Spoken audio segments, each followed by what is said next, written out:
தென்னாடுடைய சிவனையே போற்றி, எந்நாட்டவர்க்கும் இறைவா போற்றி.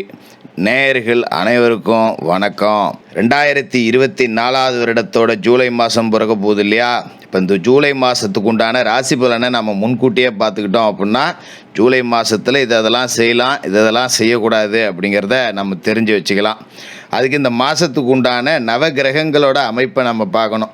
கிரகங்களோட ராஜா சூரியன் புதனோட வீட்டில் உட்காந்துருக்கார். மாதம் தொடங்கும் போது 17ஆம் தேதி அன்னைக்கு அவர் கடகராசிக்கு பயிற்சி ஆகி போயிடுவார். செவ்வாய் மேச ராசியில் ஆட்சி பெற்று உட்காந்துருக்கார். 11ஆம் தேதி அன்னைக்கு அவர் ரிஷபராசிக்கு சுக்கிர பகவானோட வீட்டில் குருவோட போய் கூட போகிறாரு. இந்த இடத்துல தான் குருமங்கல யோகங்கிற யோகமும் கிடைக்க போகுது. அதோட சுக்கிர பகவான் மிதுன ராசியில் இருந்துக்கிட்டு 7ஆம் தேதி அன்னைக்கு கடகராசிக்கு போகிறார். புதன் கடகராசியில் 30 நாளைக்கும் இருக்க போகிறாரு. குரு பகவான் ரிஷபராசியில் இருக்கார். குரு பகவான் ரிஷபராசியில் இருந்துட்டு கன்னி ராசி, விருச்சிக ராசி, மகர ராசியை பார்க்குறாரு. சனி பகவான் மாதம் தொடக்கத்திலே வக்கரமாகி பலம் இழந்து போயிட்டார். இது ரொம்ப முக்கியமாக பார்க்கப்பட வேண்டிய ஒரு அமைப்பு அப்படிங்கிறது. அதோட சர்ப்ப கிரகங்களான ராகு கேதுக்கள்ல ராகு மீனராசியில் குருவோட வீட்டில் இருக்கார். கேது புதனோட வீட்டில் கன்னி ராசியில் இருக்கார். இதில் கேதுவை குரு பார்த்து புனிதப்படுத்தி விட்டுறாரு. அப்போ இந்த கேதுவால் எந்த பிரச்சனையும் யாருக்கும் வரப்போகிறதில்ல. ராகு மீனத்தில் குரு மாதிரி உட்காந்துக்கிட்டு என்ன செய்ய போகிறாரு, சனி வக்கரமாகி என்ன செய்ய போகிறாரு அப்படிங்கிறது எல்லாத்தையுமே நம்ம ரொம்ப துல்லியமாக பார்க்கணும். இந்த மாதத்தில் புத ஆதித்ய யோகம் இருக்குது, புத சுக்கிர யோகம் இருக்குது. எல்லாத்தை விட முக்கியம் குருமங்கல யோகங்கிற ஒரு அற்புதமான யோகமும் இருக்குது. இது எல்லாம் சேர்ந்து உங்களுக்கு என்ன கொடுக்க போகுது அப்படிங்கிறத பார்த்துருவோம். கன்னிராசி நேயர்களே, உங்களுக்கு இந்த ஜூலை மாதம் எப்படி இருக்குது அப்படின்னு பார்த்தோன்னா, கன்னிராசிக்காரர்களை பொறுத்த வரைக்கும் இந்த ஜூலை மாதம் அப்படிங்கிறது ஒரு பெரிய சந்தோஷத்தை கொடுக்கக்கூடிய மாதமாக இருக்கும். சும்மா முக அலங்காரத்துக்காக சொல்லலை, அதுக்கு 1000 காரணம் இருக்குது. முழுசாக கேட்டு தெரிஞ்சுங்க. என்ன காரணம் அப்படின்னா, கன்னிராசிக்காரர்களுக்கு இப்போ எல்லாமே நல்லது நடக்குது. கிரகங்கள் எல்லாமே ரொம்ப சிறப்பாக இருக்குது.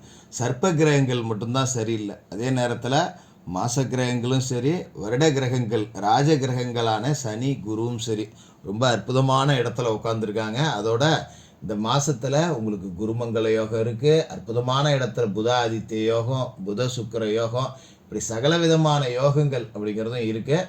சனி பகவான் அப்படிங்கிறவரும் இப்போ வக்கரம் அடைஞ்சிருக்காரு. அவரோட பார்வை அப்படிங்கிறதும் ரொம்ப நல்லாவே இருக்குது. அப்படிங்கிறதால இந்த மாதம் உங்களுக்கு சந்தோஷத்தில் திளைக்கக்கூடிய ஒரு மாதம்.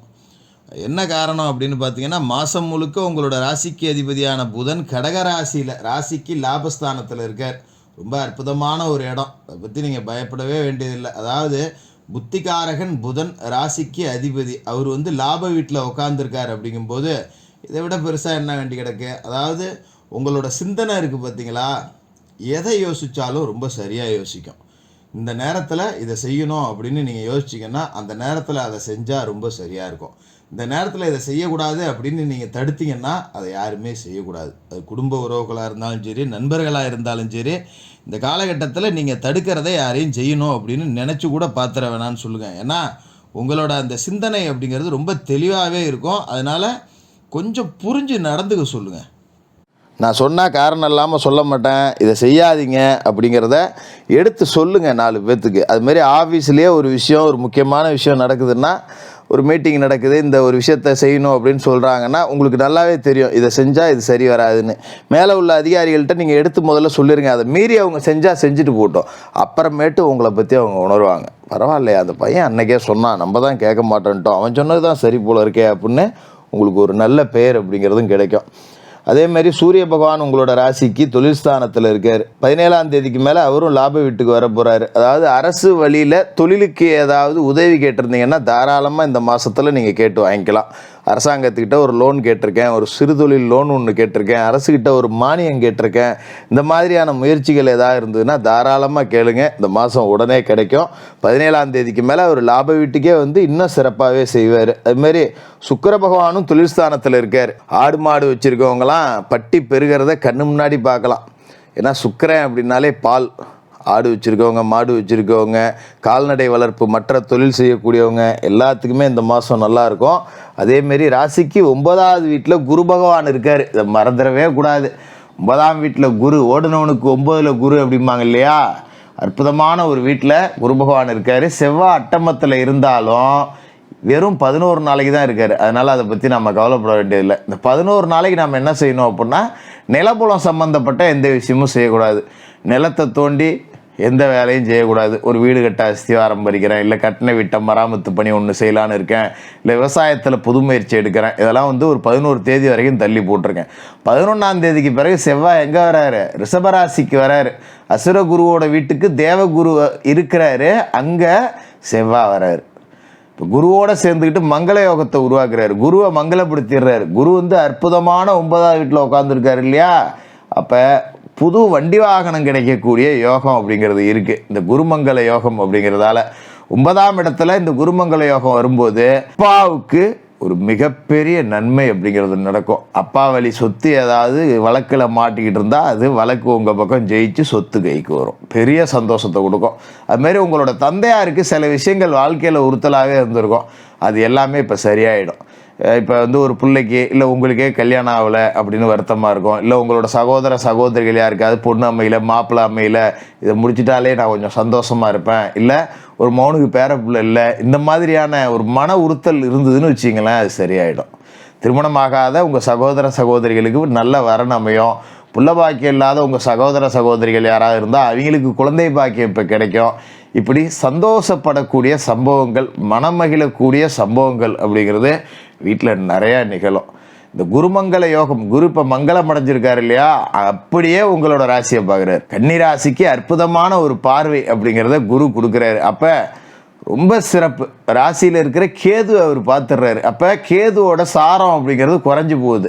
ராசியில் உட்காந்துட்டு கேது கொஞ்சம் சேட்டை பண்ணிக்கிட்டு இருந்திருப்பார் இல்லையா, அந்த சுப நிகழ்ச்சிகள் நடக்கிறதெல்லாம் கெடுத்து விடுவார்.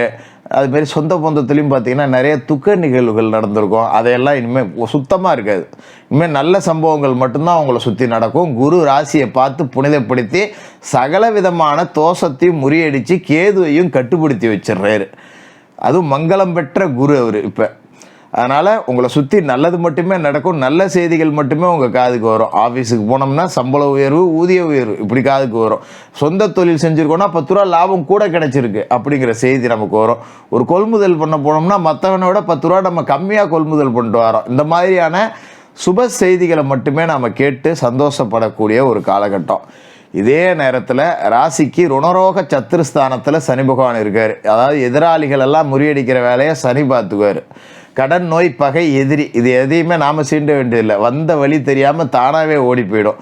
உடம்பு சரியில்லையா, ஒன்றும் பிரச்சனை இல்லை, 2 நாளில் சரியாக போகும். ஒரு மாத்திரையை போட்டால் சரியாக போயிடும், போய் பொழப்பு பார்க்கலாம். உடம்பு சரியில்லைன்னு நம்ம ரெஸ்ட் எடுக்கணும், ஒரு லீவ் போடணுங்கிற அவசியம் இருக்காது. சின்ன சின்ன காய்ச்சல், ஜுரம், சளி வந்துட்டு தானாக போயிடும்.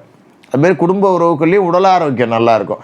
கடன் பிரச்சனைக்கு வேலை இல்லை, எல்லா கடனையும் அடைச்சிட்டு நிம்மதியாக இருக்கலாம், ரொம்ப பெரிய பிரச்சனை எதுவும் இல்லை. அதுமாரி தொழில் போட்டியாளர்கள், எதிராளிகள் எல்லாமே விலகி போயிடுவாங்க. இது எல்லாமே ரொம்ப சிறப்பாகவே நடக்கக்கூடிய ஒரு யோகமான காலகட்டம் அப்படிங்கிறதால அதை பற்றி நீங்கள் பயப்பட வேண்டியதே கிடையாது. அதோட சனி பகவானோட பார்வை அப்படிங்கிறது உங்களோட ராசிக்கு விரயஸ்தானத்தில் இருந்துச்சு, சிம்ம ராசியில் பார்த்துக்கிட்டு இருந்தார். அந்த மாதிரி விரயங்கள் எல்லாமே அடிபட்டு போயிடும். இப்போ சனி வக்கரம் ஆகிட்டார், இனிமேல் சுப விரயங்கள் அப்படிங்கிறது மட்டும்தான் உங்கள் வாழ்க்கைக்கு வரும். ராசிக்கு 3ஆவது வீட்டில் சனி பார்வை இருந்துச்சு.